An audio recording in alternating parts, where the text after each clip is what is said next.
할렐루야. 주일 예배에 나오신 22사단 믿음의 가족 여러분을 주님의 이름으로 환영하고 축복합니다. 우리 이 시간 다 함께 사도신경 하심으로 주님 앞에 신앙 고백하시겠습니다. 나는 전능하신 아버지 하나님 천지의 창조주를 믿습니다. 나는 그의 유일하신 아들 우리 주 예수 그리스도를 믿습니다. 그는 성령으로 잉태되어 동정녀 마리아에게서 나시고 본디오 빌라도에게 고난을 받아 십자가에 못 박혀 죽으시고 장사된 지 사흘 만에 죽은 자 가운데서 다시 살아나셨으며 하늘에 오르시어 전능하신 아버지 하나님 우편에 앉아 계시다가 거기로부터 살아있는 자와 죽은 자를 심판하러 오십니다. 나는 성령을 믿으며 거룩한 공교회와 성도의 교제와 죄를 용서받는 것과 몸의 부활과 영생을 믿습니다. 아멘. 이 시간 다 함께 찬송가 28장 찬양하심으로 하나님을 찬양하겠습니다.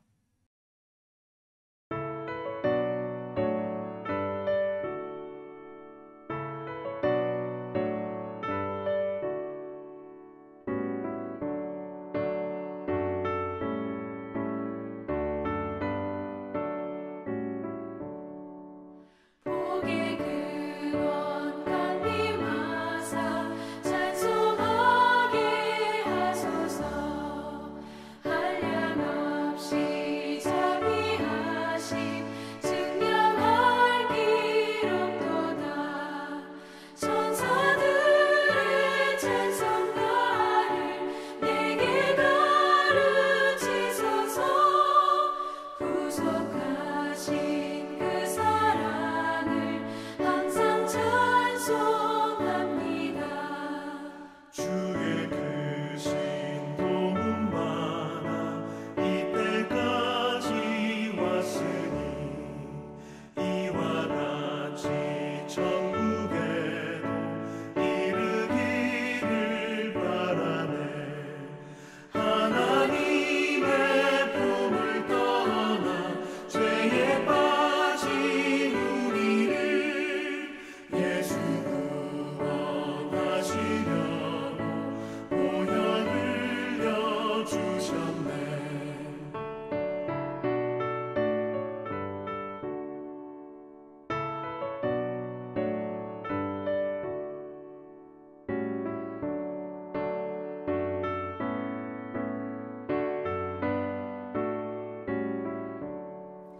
주의 귀한 은혜 받고 일생 빚진 자 되네. 주의 은혜 사슬되사 나를 주께 매소서. 우리 마음은 연약하여 범죄하기 쉬우니 하나님이 받으시고 전국인을 지소서. 아멘.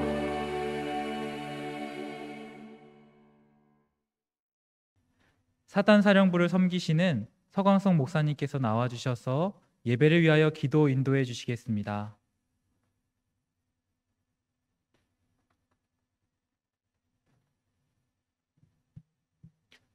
기도하겠습니다. 은혜가 충만하신 주님 감사하고 감사합니다. 오늘 복되고 거룩한 성일 허락하여 주셔서 우리들로 하여금 하나님 예배할 수 있도록 인도하여 주시니 감사합니다. 우리들의 마음 가운데 예배를 사모하는 마음, 하나님을 만나고자 하는 마음 허락하여 주셨사오니 우리가 마음 모두어 하나님 앞에 예배할 때에 하나님께서 하늘 문을 여시고 놀라운 은혜를 부어 주시옵소서. 비록 제한된 환경 가운데에서 화면으로 예배하지만 아버지 하나님께서 그 시간 가운데 임재하여 주시고 그곳이 교회요 성전이 되게 하시며 그곳에서 아버지 하나님의 역사하심을 우리가 눈으로 볼 수 있도록 하나님이여 크게 인도하여 주시기를 간절히 빌고 소망하옵나이다. 아버지 하나님, 우리 지난 한 주간 동안의 삶을 되돌아볼 때에 주님 앞에 너무나도 안타깝고 죄송스러운 마음뿐임을 고백합니다. 말씀 따라 살아가지 못하였고 아버지 하나님 세상 사람들과 크게 다르지 아니하는 삶을 살아왔음을 고백합니다. 기도하지 아니하였고 주님 주신 그 귀한 사랑을, 그 귀한 은혜를 나누지 못하였음을 고백합니다. 오히려 미워하고 시기하고 질투하고 저주하며 살아온 것을 용서하여 주시옵소서. 아버지 하나님, 이제는 구별된 삶을 살기를 원하오니 아버지 하나님의 회개하는 마음으로 주님 앞에 나오는 모든 귀한 주님의 자녀들 한 사람 한 사람 그 마음 가운데 충만하신 은혜로 채워 주시옵소서. 군생활하는 우리 모든 장병들, 하나님 그 곤고한 마음을 하나님께서 헤아리시는 줄로 압니다. 사람 때문에 힘들고 또 환경 때문에 힘들고 또 어려운 임무 때문에 괴로워하고 있다면 하나님께서 위로하여 주시고 해결하여 주시고 능히 감당할 능력을 덧입혀 주시옵소서. 특별히 바라옵는 것은 우리 장병들 안전하게 지켜주시사 사고 없게 하시고 무슨 일에든 안전하도록 돌보시며 병들지 아니하게 하시고 아버지 하나님께서 두 손으로 붙잡아 주셔서 늘 항상 평안한 군생활 감당할 수 있도록 인도하여 주시기를 빌고 소망합니다. 서로가 서로를 위로하고 격려하며 또 배려하며 그렇게 아껴주는 전우들이 또 신우들이 될 수 있도록 하나님 인도하여 주시옵소서. 새로운 지휘관을 보내주셨고 또 우리가 새로운 목표와 비전을 가지고 나아가고 있습니다. 우리 22사단을 하나님께서 붙들어 주시사 주어진 임무와 사명을 넉넉히 감당하는 귀하고도 복된 부대가 되게 하여 주시옵소서. 그리함으로 말미암아 우리가 몸담았던 22사단으로 말미암아 우리가 자랑스럽게 여기는 보람된 경험들이 우리에게 허락되어 줄 수 있도록 하나님 인도하여 주시옵소서. 이 시간 말씀 듣기를 원합니다. 주님께서 음성 들려주시고 친히 우리들에게 하나님의 마음을 말씀을 통하여 알려 주시옵소서. 말씀 전하시는 김재현 목사님, 하나님께서 기름 부어주시고 그 입술에 주님의 말씀을 담아 선포케 하여 주시옵소서. 모든 영광 주님께 돌려드리길 원합니다. 주님께서 주인 되어 주시고 받으실 만한 예배로 삼으심을 믿고 바라오며 예수님의 이름으로 간절히 기도하옵나이다. 아멘.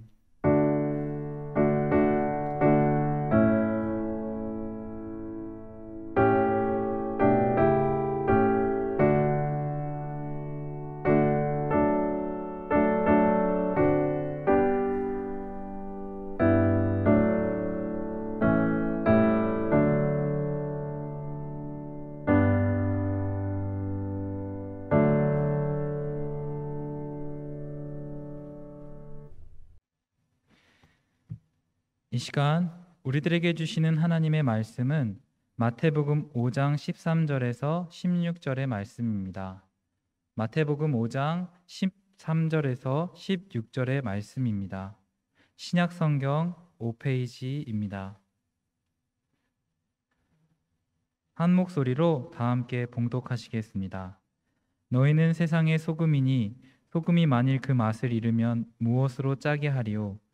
후에는 아무 쓸데없어 다만 밖에 버려져 사람에게 밟힐 뿐이니라. 너희는 세상의 빛이라. 산 위에 있는 동네가 숨겨지지 못할 것이요 사람이 등불을 켜서 말 아래에 두지 아니하고 등경 위에 두나니 이러므로 집안 모든 사람에게 비치느니라. 이같이 너희 빛이 사람 앞에 비치게 하여 그들로 너희 착한 행실을 보고 하늘에 계신 너희 아버지께 영광을 돌리게 하라. 이 시간에는 55야단을 섬기시는 김재현 목사님이 나와주셔서 세상 속 그리스도인이라는 말씀 제목으로 하나님의 말씀을 증거해 주시겠습니다.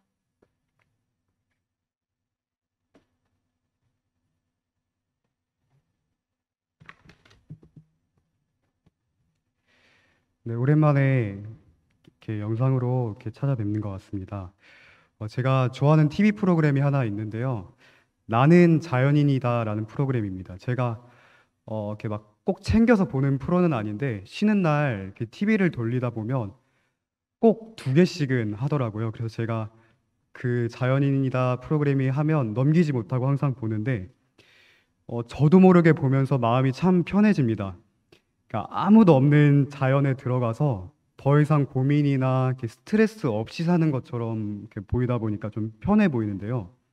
제가 아직도 기억에 남는 장면, 제일 좋아하는 장면 중 하나가 여름철에 그 냇가 그 흐르는 물을 냉장고 삼아서 거기에 과일을 보관했다가 꺼내서 먹는 장면을 저는 아직도 좋게 기억하고 있습니다. 참 재밌고 마음 편해요. 여기 이 프로그램에 나오는 분들의 공통점, 특징이 뭘까요? 우리가 살고 있는 이 사회를 떠나서 자연으로 들어오신 분들입니다. 그 이유는 다양하죠. 이렇게 사회에서 사람들한테 상처를 받아 떠난 분도 있고, 본인의 건강상의 문제로 오신 분도 있고, 혹은 이렇게 사랑하는 가족을 잃고 이렇게 떠나오신 분도 계셨습니다. 어쨌든 공통점이 뭐죠? 이 사회를 떠나왔다는 겁니다. 더 이상 이제 세상의 가치로 힘들어하지 않아도 되는 거죠. 여러분은 좀 어떠세요? 가끔은 이 세상에서 살면서 지치고 혹은 삶의 무게에 짓눌릴 때 어디론가로 떠나고 싶지 않던가요? 차라리 이 사회를 벗어나서 고민 없이 살고 싶지는 않나요? 그런데 오늘 우리가 읽은 성경 본문 말씀은요, 우리에게 이렇게 말해줍니다. 여러분은 세상의 소금입니다. 여러분은 세상의 빛입니다. 어디에 소금이고 어디에 빛인가요? 바로 세상입니다. 예수님을 믿는 우리는 소금과 같고 빛과 같다는 거예요. 그런데 어디서요? 이 세상에서 우리의 정체성을 보여주게 된다는 겁니다. 그래서 예수님을 믿는 우리는 이 세상에 사는 그리스도인이라고 하죠. 여러분, 이 세상에서 그리스도인, 예수님을 믿는 사람으로 산다는 것이 어떤 걸까요? 되게 중요합니다. 하나님 나라를 나타내는 사람들로 이 세상에서 살아가는 겁니다. 하나님 말씀 따라 사랑하기에 힘쓰고, 누군가를 세워주기에 힘쓰고, 또 예배하기에 힘쓰는 거죠. 예를 들어 남들이 치열하게 경쟁하면서 싸울지라도 그 가운데서 양보하고 도와주고 위로해주는 것이 우리 그리스도인입니다. 이 세상의 가치가 아니라 하나님 나라의 가치로 살아내기를 힘쓰는 사람들이라는 거죠. 좀 쉽게 이야기해 볼게요. 똑같은 세상에 사는데 사는 모습이 다른 겁니다. 똑같은 학교에 다니지만 사는 모습이 다르고, 똑같은 군대에 있지만 사는 모습이 다른 겁니다. 이것이 세상에 사는 그리스도인들의 모습입니다. 세상에 살지만 세상에는 속하지 않은 사람들이 바로 우리 그리스도인입니다. 이것을 위해 하나님께서 우리를 이 세상에 보내신 겁니다. 요한복음 17장을 보면 예수님께서 아버지 하나님께 드리는 기도가 나옵니다. 여기서 18절을 보면 예수님께서 이렇게 말씀하세요. 아버지께서 저를 세상에 보내신 것 같이 저도 그들을 세상에 보냈습니다. 여기서 그들은 우리를 말씀하는 거겠죠. 우리를 어디로 보냈다고 하시나요? 바로 세상에 보냈습니다. 예수님조차도 우리를 세상에 보내셨다고 말씀합니다. 자, 그러면 우리 그리스도인들이 살아야 될 무대가 어딜까요? 바로 그 무대를 세상으로 삼으신 겁니다. 이 무대에서 비로소 우리는 소금과 빛으로 살면서 우리 주변 사람들에게 좋은 영향을 끼치는 거죠.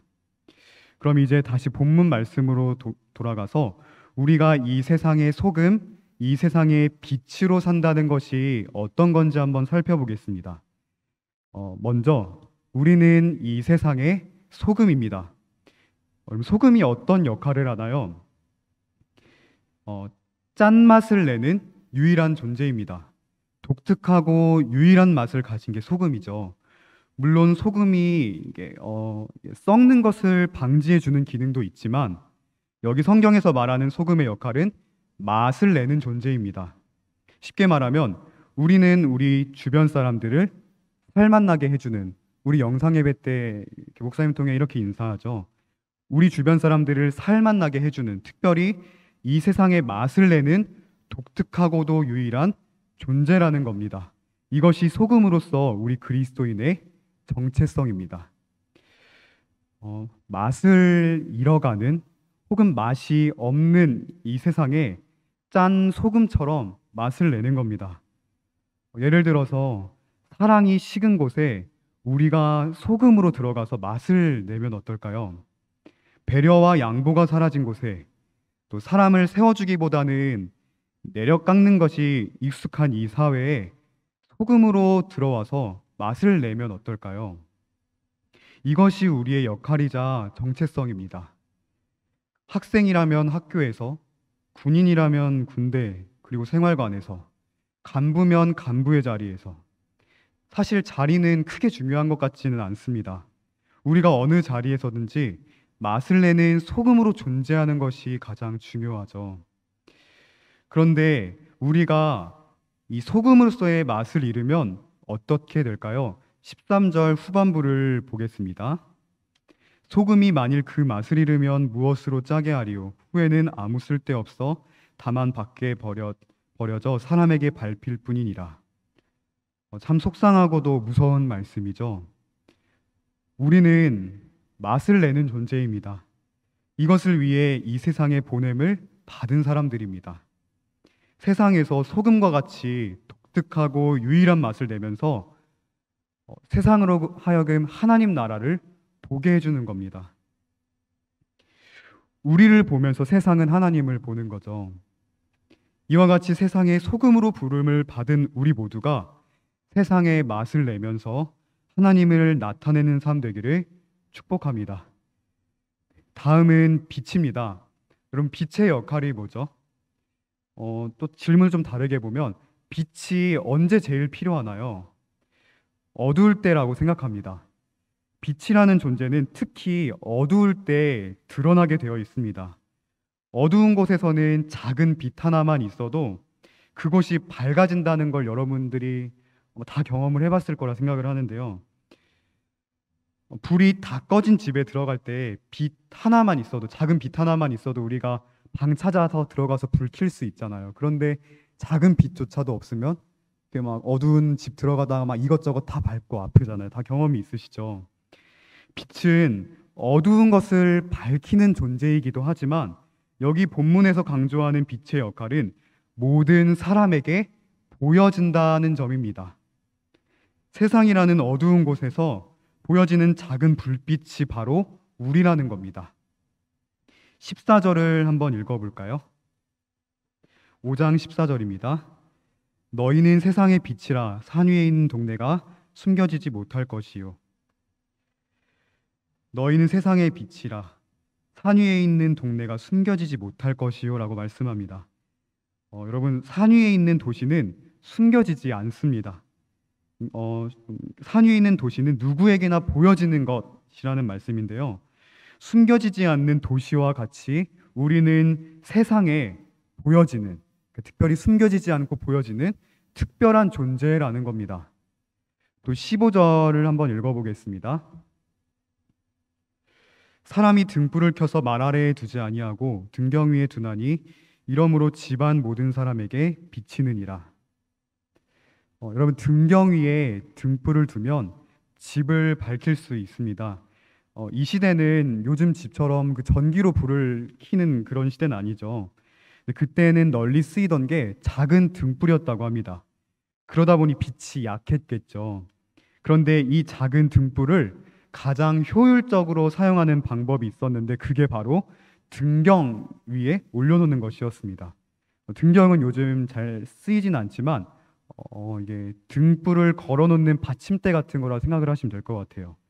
그런데 이처럼 등경 위에 올려진 등불은 온 방을 밝히며 사람들에게 보여집니다. 이처럼 등불은 잘 보이도록 등경 위에 두지 안 보이는 바닥 아래에 두지는 않습니다. 이처럼 빛은 보여지는 존재죠. 빛은 숨을 수 없습니다. 그만큼 특별한 존재라는 말씀입니다. 어두운 동굴을 한번 상상해 보면 좋겠어요. 어두운 동굴에 갇혀서 어디가 출구인지 어디로 가야 할지 모를 때 작은 빛 하나만 있으면 어떨까요? 어디가 출구인지를 대충 가늠하고 그 빛만 보고 따라가다 보면 출구가 나오겠죠. 이렇게 작은 빛만 있어도 출구를 알려주는 겁니다. 이것이 이 어두운 세상에 보냄을 받은 우리 그리스도인 빛의 역할입니다. 물론 참 빛은 예수님이십니다.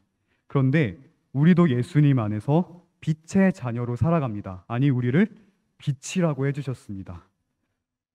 세상이 어두울수록 우리가 드러나고 보여집니다. 사람에게 보여집니다. 우리를 보면 하나님 나라가 어떤 곳인지, 하나님은 어떤 분이신지가 드러나는 겁니다. 빌립보서 2장 15절인데요. 제가 읽어드리겠습니다. 이는 너희가 흠이 없고 순전하여 어그러지고 거스르는 세대 가운데서 하나님의 흠없는 자녀로 세상에서 그들 가운데 빛들로 나타내며, 이 세상이 어둡고 하나님을 거스르는 세대라 할지라도 우리는 그 가운데 보냄을 받아 빛으로 빛나는 존재입니다. 동굴 속에서 작은 빛처럼 출구를 보여주는 겁니다. 그게 이 세상에 보냄을 받은 우리 빛의 역할입니다. 세상이 어두울수록 더욱 빛나면서 세상이 하나님을 볼 수 있도록 존재하는 우리 모든 빛의 자녀들 되기를 축복합니다. 그렇다면 오늘 말씀을 들은 저와 여러분은 소금과 빛으로서 어떤 모습을 가지고 살아야 할까요? 중요합니다. 우리의 모습은 하나님 나라를 보여주는 살아있는 증거가 됩니다. 우리가 증거입니다. 즉, 우리의 모습을 보고 사람들은 하나님 나라를 보게 된다고 계속 말씀드렸죠. 무지개를 보면 비가 왔구나 알 수 있고, 땅에 발자국이 있는 걸 보면 사람들이 지나갔구나를 알 수 있듯이 우리의 모습을 보면 이 땅에 하나님 나라가 임했구나, 하나님이 이런 분이시구나를 알 수 있다는 겁니다. 그래서 16절을 보면요, 이같이 너희 빛이 사람 앞에 비치게 하여 그들로 너의 착한 행실을 보고 하늘에 계신 너희 아버지께 영광을 돌리게 하라고 말씀하십니다. 우리의 모습을 통해 사람들이 하나님을 보고, 우리의 모습을 통해 사람들이 하나님께 영광을 돌리게 된다는 말씀입니다. 우리 모습을 보니까 하나님은 정말로 계시는구나 를 깨닫게 되는 거겠죠. 여러분 주변에도 그런 분이 혹시 계신가요? 혹은 우리가 그런 존재인가요? 여러분, 그런데 사실 이 말씀은 목회자 같이 하나님을 전하는 사람에게만 적용되는 말씀이 아닐까요? 라는 질문이 생길 수도 있다는 생각이 듭니다. 그런데 목회자만이 소금과 빛으로 살아가는 존재는 아니겠죠. 우리 모두가 이 세상으로 보냄을 받은 소금과 빛입니다. 생활관에서도 그렇고, 사무실에서도, 각 소초에서도, 가정에서도, 직장에서도 우리는 그리스도인입니다. 이곳이 바로 우리의 무대입니다. 그렇다면 각자의 자리에서 우리의 모습을 통해 하나님 나라를 보여주는 거겠죠. 제가 최근에 용사 여러분들하고 면담을 하면서 느끼게 된 게 있는데, 여러분들 정말 입대하기 전에 정말 다양한 일을 하다가 왔다는 걸 제가 깨닫습니다. 연기하는 분도 계시고, 요리하는 분 계시고, 사업하는 분도 계시고, 영화 감독을 하던 분도 되게 아주 다양합니다. 그런데 우리는 언제 어디서든 그리스도인이라고 말씀드렸죠. 따라서 연기하는 분 같으면 연기하는 그곳에서 그리스도인으로 살면 되는 거고, 영화 감독을 하는 분도 그 필드에서 그리스도인으로 살아내시면 되는 겁니다.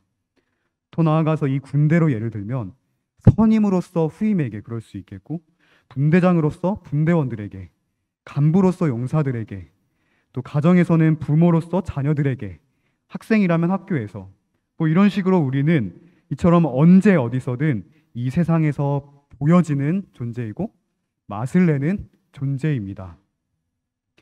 세상 사람들이 양보하지 않고 경쟁한다고 해서 우리도 그대로 따라하지 않았으면 좋겠습니다. 조금 손해보더라도 양보하면서 사랑하는 우리의 모습이 되었으면 좋겠습니다. 세상 사람들이 본인이 가진 힘으로 무언가를 하려고 한다고 해서 우리도 그걸 그대로 따라하지 않았으면 좋겠습니다. 오히려 섬겨주는 그리스도인이 되면 좋겠죠. 그래서 오히려 사람들이 우리를 따라하면 좋겠습니다. 이런 모습을 보면서 언제 어디서든 그리스도인으로 살아가는 우리가 되어서 세상이 우리의 모습을 통해 하나님을 보며 또 영광 돌릴 수 있으면 좋겠습니다. 이제 말씀을 정리하겠습니다. 제가 이렇게 소금과 빛으로서의 우리의 삶을 말씀드렸지만 저부터가 그렇고 사실 이런 삶이 쉽지는 않습니다. 결코 쉽지 않습니다. 우리를 세상에 보내신 예수님조차도 이 세상이 쉽다고는 생각하지 않으셨어요. 마태복음 10장 16절을 보시면 내가 너희를 보내는 것이 마치 늑대 무리 속으로 양을 보내는 것과 같다. 그러므로 뱀처럼 지혜롭고 비둘기처럼 순결하여라. 예수님도 아셨습니다. 우리를 이 세상에 보내는 것이 마치 비유하자면 그 무서운 늑대가 많은 곳에 약하고 순한 양을 보낸 것과 같다고 예수님도 그렇게 아셨습니다. 그럼에도 우리를 이 세상으로 보내셨다고 말씀하죠. 그것도 세상의 소금으로, 세상의 빛으로 보내셨습니다. 그런데 예수님께서는 우리를 이 세상에 보내시고서는 너희들 한번 알아서 살아봐라 하시지는 않았습니다. 결코 그러시지 않았습니다. 그 마태복음의 제일 마지막 장 마지막 절을 보면 지상명령이 나오는데요. 그 끝절을 좀 보면 볼지어다 내가 세상 끝날까지 너희와 항상 함께 있으리라고 해주십니다. 우리를 소금과 빛으로 부르신 예수님이 우리를 보내시면서 또 우리를 소금과 빛으로 살 수 있도록 항상 힘주신다는 것, 항상 함께 해주신다는 것 약속해 주셨습니다. 이것을 힘입어서 우리가 세상에서 소금과 빛으로 살아가는 거겠죠. 작은 우리의 모습, 잔잔한 물결이 분명히 큰 변화와 열매를 가져올 겁니다. 우리는 세상 속에 살고 있지만 신기하게도 세상을 본받으며 사는 사람들은 아닙니다. 세상에 살지만 세상과는 구별되어서 우리의 독특하고도 유일한 모습을 보여주는 사람들입니다. 소금과 같이 맛을 내며 빛과 같이 어디서든 보여지는 우리의 정체성을 기억하면서 참된 그리스도인으로 살아가시는 저와 여러분 되기를 진심으로 축복합니다. 기도하겠습니다. 하나님 아버지, 오늘 이 말씀을 통해 우리를 보내신 하나님의 뜻을 알려주시니 감사합니다. 우리를 어두운 세상 속에 소금으로 보내시고 빛으로 보내주셨는데 우리가 우리를 도우신 하나님을 힘입어 이 세상에서 소금으로 빛으로 넉넉하게 잘 살아낼 수 있도록 도우시고 힘 주옵소서. 혹여나 우리가 약해지고 또 어려워서 이 역할을 잘 감당하지 못할 것 같다는 생각이 들 때에도 우리 안에 계신 성령께서 꼭 붙들어 주시고 도와주셔서 우리 맡은 바 역할을 잘 감당할 수 있도록 끝까지 도와주옵소서. 예수 그리스도의 이름으로 기도드립니다. 아멘. 주 예수 그리스도의 은혜와 하나님의 사랑과 성령의 교통하심이 오늘 말씀을 통해 소금과 빛으로 이 세상에서 살아가고자 마음 가지고 또 결단하는 모든 하나님의 자녀들 위해 이제와 영원까지 함께 있을지어다. 아멘.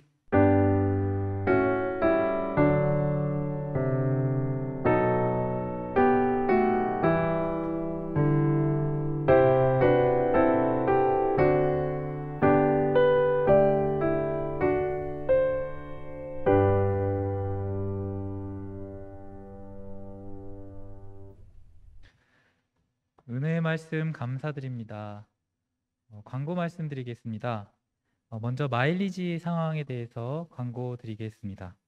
마일리지 적립을 위해서 예배 끝나고 밴드에 올라오는 구글 설문지 링크를 잘 참조해 주셔서 꼭 링크 설문에 답을 해주시기 바랍니다. 그래야 마일리지 적립이 됩니다. 또 다른 상황으로는 주변에 예배를 드리고 싶은데 예배 드리는지 몰라서 예배에 참석하고 있지 못하는 분들이 계시다면 우리 22사단의 예배자들이 먼저 설명해 주시고 함께 손을 내밀어 주셔서 함께 예배하는 우리 주님의 자녀들이 되었으면 좋겠습니다. 한 주간도 빛과 소금으로 하나님의 나라를 살아내시는 22사단 모든 예배자 되시기를 바랍니다.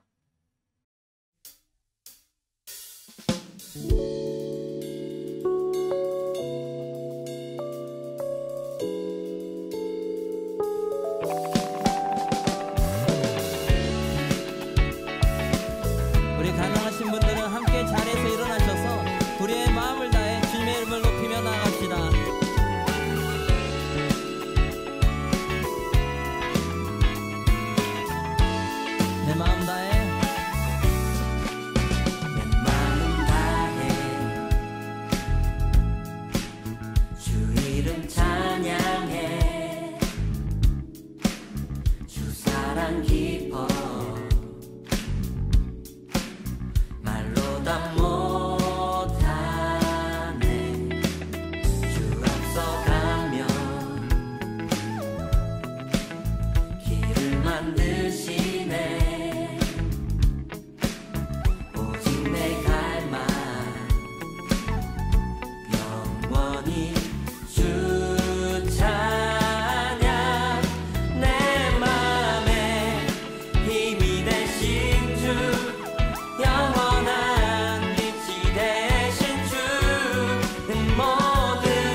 주님의 행하심을 찬송합니다.